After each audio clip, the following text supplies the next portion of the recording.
12वीं सदी के आखिर में अनातोलिया के छोटे छोटे कबीलों को एकजुट करके रोमन एम्पायर और मंगोल एम्पायर के बीच में उस्मान गाजी ने ओटोमन एम्पायर की स्थापना की थी। अनातोलिया के इलाकों में गाजियों का शोर था जो इस्लाम के लिए लड़ाई लड़ते थे। उस्मान गाजी तुर्क कबीलों का सरदार था जिन्होंने सल्तनत उस्मानिया को अपना नाम दिया। अपने शुरुआती दिनों में यह सल्तनत काफ़ी तेजी से आगे बढ़ा और सल्तनत उस्मानिया एक सुपर पावर बनकर उभरी जिसने पूर्वी यूरोप, मध्य पूर्व और भूमध्य सागर के बड़े इलाकों पर राज किया। 1924 तक सल्तनत उस्मानिया का खात्मा हो चुका था और इसके बचे हुए इलाकों को तुर्की देश में बदल दिया गया। तो दोस्तों, आज के इस वीडियो में हम जानेंगे सल्तनत उस्मानिया के सुल्तानों के बारे में कि कब कब और किस किस सुल्तानों ने उस सल्तनत पर शासन किया था। तो इस वीडियो को आखिर तक जरूर देखें ताकि आप इन सुल्तानों के बारे में अच्छे से जान सकें। तो शुरुआत करते हैं उस्मान गाजी से, जिन्होंने 1300 से 1326 तक इस सल्तनत पर शासन किया था। हालांकि उस्मान ने इस सल्तनत को अपना नाम तो दिया, पर यह सब मुमकिन हो सका इनके वालिद अर्तुगरुल गाजी की वजह से, जिन्होंने सोजत शहर में रियासतों को कायम किया था। उस्मान गाजी ने रोमन एम्पायर को बहुत सी जंगों में हराया, उन्होंने बहुत से बचाव किए और उन्होंने बरसा पर फतह हासिल किया, जिसके बाद उस्मान गाजी को उस्मानिया सल्तनत का संस्थापक माना गया। ओटोमन एम्पायर के दूसरे सुल्तान थे ओरहान गाजी, जिन्होंने 1326 से 1359 तक शासन किया था। यह उस्मान गाजी के बेटे थे। उन्होंने अपनी सल्तनत को निकिया, निकोमेडिया और कराची तक फैलाया था। उन्होंने एक बड़ी सेना के साथ बेजेंटाइन एम्पायर को हराया था। ओरहान ने जॉन कैंटाक्यूजेंस के साथ गठबंधन किया और इसके बाद उन्होंने जॉन पेलालगस के साथ संधि किया, जहां उन्होंने बाल्कन की लड़ाई के बाद ओटोमन एम्पायर के इंटरेस्ट को बढ़ाया था। ओटोमन एम्पायर के तीसरे सुल्तान थे मुराद फर्स्ट, जिसने 1359 से 1379 तक शासन किया था। उन्होंने उस्मानिया सल्तनत को एक बड़े पैमाने तक फैलाया था। उन्होंने एड्रियानोपल को छीन लिया। उन्होंने रोमन एम्पायर को हराया और सर्बिया और बुल्गारिया में फतेह हासिल किया। हालांकि इनको कोसोवो की लड़ाई में एक हथियारे के द्वारा मार दिया गया था। उस्मानिया सल्तनत के चौथे सुल्तान बायजिद फर्स्ट थे, जिन्होंने 1379 से 1402 तक शासन किया था। बायजिद ने बाल्कन की लड़ाई के बाद एक बहुत बड़ा हिस्सा फतेह कर लिया था और हंगरी में उन्होंने क्रूसेड को पूरी तरह से ख़त्म कर दिया। लेकिन इसके बाद अंकारा की जंग में उसे तैमूर लंग ने हरा दिया था, जिसकी वजह से यूरोप में ओटोमन एम्पायर में गृह युद्ध छिड़ गया था। महमद फर्स्ट, पांचवें सुल्तान, जिन्होंने सल्तनत उस्मानिया को गृह युद्ध से बचाया था। 1413 से 1421 तक उन्होंने शासन किया था। उन्होंने मूसा बे, ईसा बे और सुलेमान को हराया था। महमद ने टूटे हुए सल्तनत को एकजुट किया और ऐसा करने में उसकी मदद बाइजेंटाइन के शासक मैनुअल द्वितीय ने किया था। छठे सुल्तान मुराद सेकंड ने 1421 से 1444 तक इस सल्तनत पर शासन किया था। बाइजेंटाइन ने उनके पिता की मदद की थी, जिसकी वजह से बाइजेंटाइन के दावेदारों के खिलाफ उन्हें लड़ाई लड़ना पड़ा था और उनको धमकी दी गई थी कि वो इस पद को छोड़ दें। महमद सेकंड, जिसे हम ज़्यादातर सुल्तान मोहम्मद फातेह के नाम से जानते हैं, जो 7वें सुल्तान थे उस्मानिया सल्तनत के, जिन्होंने 1451 से 1481 तक शासन किया था। जब वह 12 साल के थे तब उनके पिता ने सुल्तान का पद छोड़ दिया था। लेकिन जब सुल्तान मोहम्मद फातेह 2 साल के लिए सत्ता पर बैठे तब वो नाकामयाब रहे। तब उनके पिता सत्ता में वापस लौट आए, लेकिन उसके बाद वो 1451 में फिर सुल्तान बने और फिर सुल्तान मोहम्मद फातेह ने पूरा इतिहास बदल दिया। उन्होंने 1453 ईस्वी में कुस्तुनतुनिया पर फतेह हासिल किया और बहुत से इलाकों में उन्होंने सल्तनत उस्मानिया को काफ़ी हद तक फैलाया था। बायजिद सेकंड, जो सुल्तान मोहम्मद फातेह के बेटे थे, इस सल्तनत के 8वें सुल्तान, जिन्होंने 1481 से 1512 तक शासन किया था। अपनी सल्तनत को सुरक्षित रखने के लिए उन्हें अपने भाइयों से लड़ना पड़ा था। वो ममलूकों से जंग लड़ने के लिए पूरी तरह से तैयार नहीं थे। उसके बेटों ने उसके खिलाफ विद्रोह करना शुरू कर दिया और वो अपने बेटे सेलिम से हार चुका था। बाद में उसने गद्दी छोड़ दिया और इसकी मौत काफ़ी जल्दी हो गई। सेलिम फर्स्ट अपने पिता से लड़ाई करने और उनको सत्ता से हटाने के बाद 1512 में गद्दी पर बैठने के बाद सेलिम ने अपने ओर आ रहे सारे खतरों को दूर किया। सेलिम अपने बाप के दुश्मनों के पास वापस गया और उसने सल्तनत उस्मानिया को सीरिया, हेजाज, पैलेस्टीन और इजिप्ट तक फैलाया। उसने कायरो में खलीफा पे फतेह हासिल किया। 1517 में उसे खलीफा का टाइटल दिया गया। खलीफा इस्लाम में मुसलमानों के बड़े सरदारों को कहा जाता है। 1521 से 1566 तक शासन करने वाले इस सल्तनत के 10वें सुल्तान सुलेमान फर्स्ट। यह कहना गलत नहीं होगा कि सुलेमान फर्स्ट सल्तनत उस्मानिया में सबसे महान सुल्तानों में से एक सुल्तान थे। उन्होंने सिर्फ सल्तनत को फैलाया ही नहीं, बल्कि उन्होंने एक महान कल्चर को प्रोत्साहित भी किया। उन्होंने बेलग्रेड को फतह किया। मोहाक की लड़ाई में हंगरी को उन्होंने चकनाचूर कर दिया, लेकिन वो खुद की वियना में घेराबंदी को नहीं जीत सके। वह फारस में भी लड़े, लेकिन हंगरी में घेराबंदी के दौरान उनकी मौत हो गई। सेलिम सेकंड इस सल्तनत के 11वें सुल्तान, जिन्होंने 1566 से 1574 तक उस सल्तनत पर शासन किया। सेलिम सेकंड ने अपने भाइयों के साथ सत्ता पाने के लिए काफ़ी जद्दोजहद किया। हालांकि वह सत्ता पर बैठा, अपनी बढ़ती ताकतों को दूसरों को सौंपकर वो काफ़ी खुश था। इसी को देखते हुए एलाइड जेनिसरीज ने सुल्तान पर हमला करना शुरू कर दिया और उसके बाद इनके शासनकाल में लेपेंतो की जंग में उस्मानिया सल्तनत को हार का सामना करना पड़ा। सेलिम सेकंड को सल्तनत उस्मानिया के खात्मे का शुरुआत कहा गया है। 12वें सुल्तान मुराद थर्ड, जिन्होंने 1574 से 1595 तक इस सल्तनत पर शासन किया। मुराद थर्ड के शासनकाल में उस्मानिया सल्तनत की हालत बाल्कन में खराब होने लगी, क्योंकि उसके खिलाफ जागीरदार देश और ऑस्ट्रिया राज्य एकजुट हो गए। हालांकि उसके बाद भी उन्होंने ईरान के साथ जंग में मुनाफा कमाया। मुराद पर अंदरूनी राजनीति ने गलत आरोप लगाए, जिसके बाद ऑस्ट्रिया और उनके बीच जंग छिड़ गई थी। महमद थर्ड 1595 से 1603 तक शासन करने वाले इस सल्तनत के 13वें सुल्तान थे। मुराद थर्ड के शासनकाल में जो जंग ऑस्ट्रिया के खिलाफ शुरू हुआ था, वो जंग महमद थर्ड के शासनकाल तक चलता रहा। पर इसके बावजूद महमद ने बहुत से जंगों को, घेराबंदी को और बहुत से इलाकों को फतह करने में कामयाबी हासिल किया था। सल्तनत उस्मानिया के ईरान के साथ एक नई जंग छिड़ गई, जिसके कारण सल्तनत उस्मानिया में गिरावट देखने को मिला और इस जंग की वजह से उन्हें अपनी ही सल्तनत में विद्रोह का सामना करना पड़ा। अहमद फर्स्ट 1603 से 1617 तक शासन करने वाले इस सल्तनत के 14वें सुल्तान थे। जहां ऑस्ट्रिया से सालों से चलता आ रहा जंग जिसे बहुत से सुल्तानों ने लड़ा, लेकिन वो उनमें कामयाब नहीं हो सके। लेकिन वही बात की जाए अहमद की, तो उन्होंने ऑस्ट्रिया के साथ 1606 में जसीट वाटरोक में शांति का समझौता किया था। पर यह समझौता सल्तनत उस्मानिया के लिए काफ़ी नुकसान भरा रहा, जिसकी वजह से यूरोप के व्यापारियों को काफ़ी गहराई तक शासन के द्वारा इजाज़त मिलने लगी।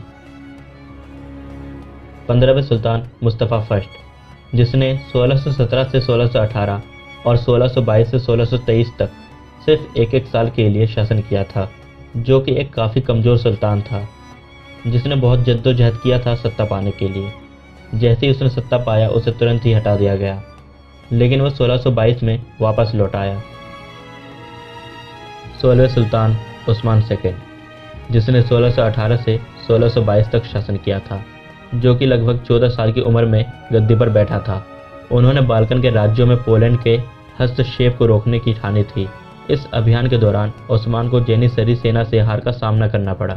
उस्मान समझ गए थे कि जेनिसरी सेना उनके लिए एक बहुत बड़ी मुसीबत है, जिसे रोकने के लिए वह एक योजना बना रहे थे, लेकिन तभी उनका कत्ल कर दिया गया। उस्मान सेकंड के कत्ल के बाद जेनिसरी सेना ने मुस्तफ़ा फर्स्ट को गद्दी पर बैठा दिया, जहां मुस्तफ़ा फर्स्ट ने 1622 से 1623 तक शासन किया।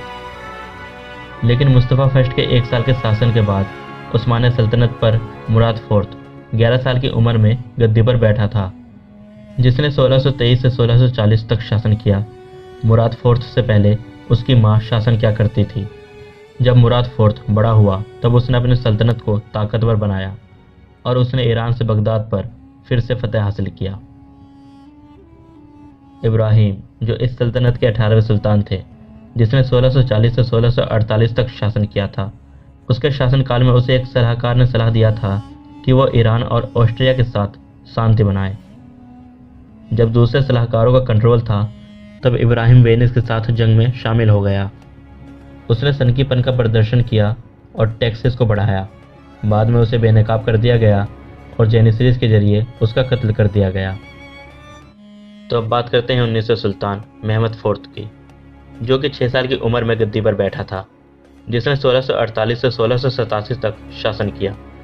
महमद फोर्थ की ताकतों को उसके रिश्तेदारों, वजीरों और जेनिसरीज ने आपस में बांट लिया था, जिससे वह बहुत खुश था।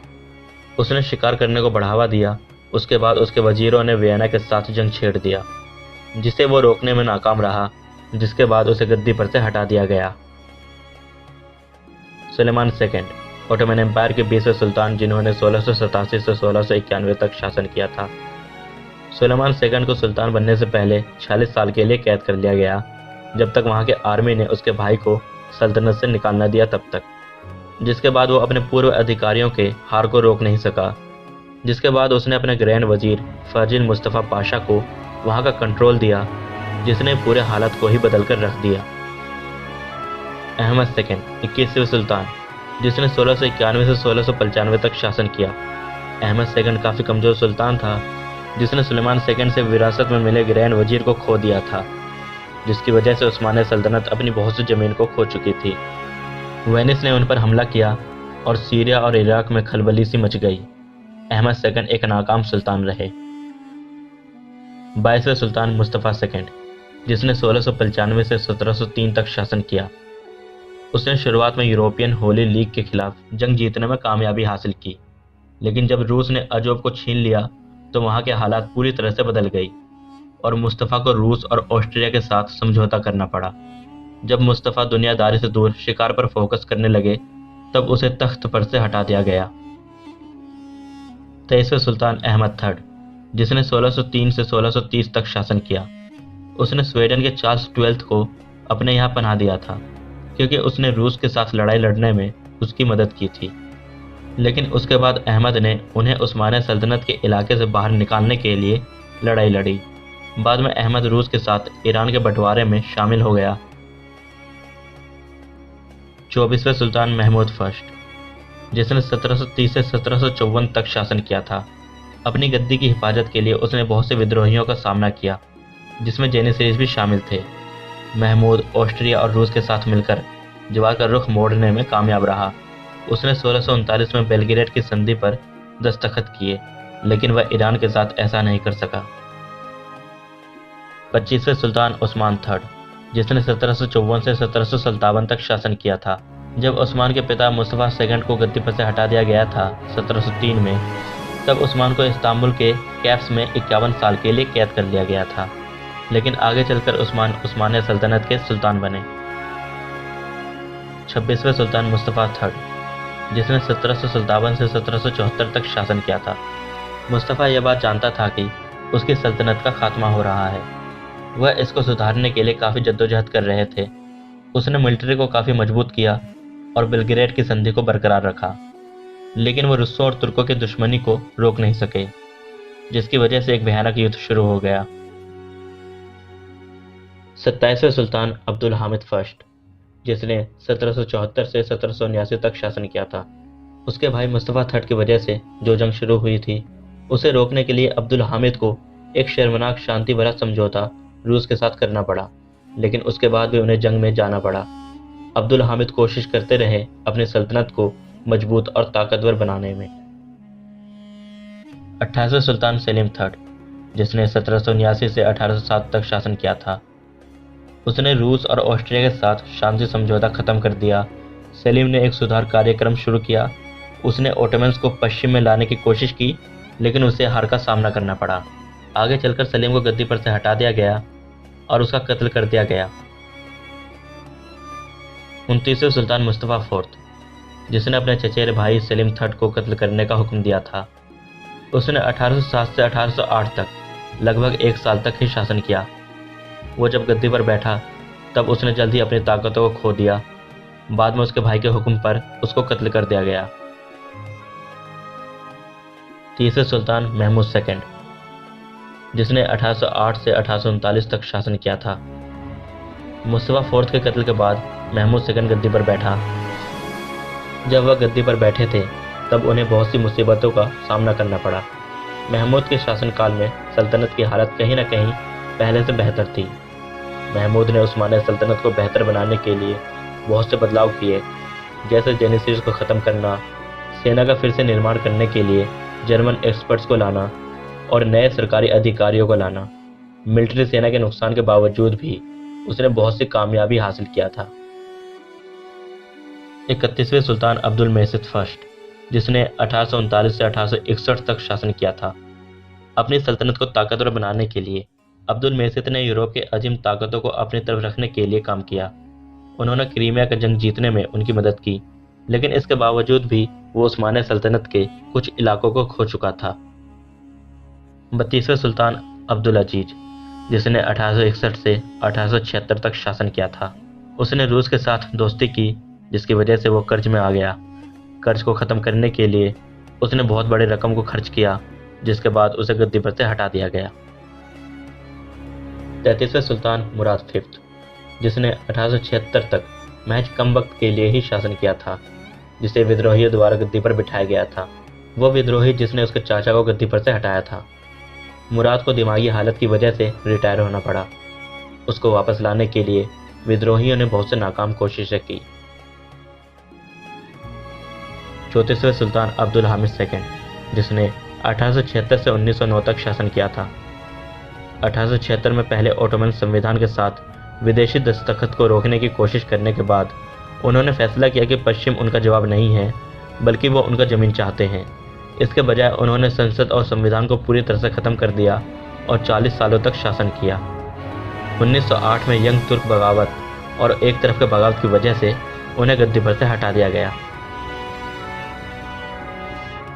35वें सुल्तान महमद फिफ्थ, जिन्होंने 1909 से 1918 तक शासन किया था। सारे सुल्तानों की तरह ही इनकी परवरिश भी एकांत में हुई थी। जब 1909 में उसे गद्दी पर बिठाया गया तो उसके बाद यंग तुर्क क्रांति की वजह से उसने सल्तनत की ताकत को कम कर दिया। प्रथम विश्व युद्ध शुरू होने से 5 महीने पहले ही उसकी मौत हो गई थी।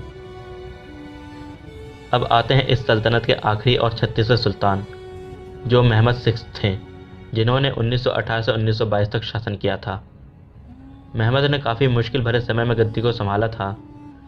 फर्स्ट वर्ल्ड वॉर को जीतने वाले उस समय में हारे हुए ओटोमन एम्पायर और उसके राष्ट्रवादी आंदोलन से निपट रहे थे। महमद ने सबसे पहले राष्ट्रवाद को दूर करने और अपनी सल्तनत को बरकरार रखने के लिए उसने सहयोगियों से समझौता किया। महमद ने संसद को भंग कर दिया और उसने प्रथम विश्व युद्ध के शांति भरे संधि, जिसे सेवरेस की संधि कहा जाता है, उस पर दस्तखत किए।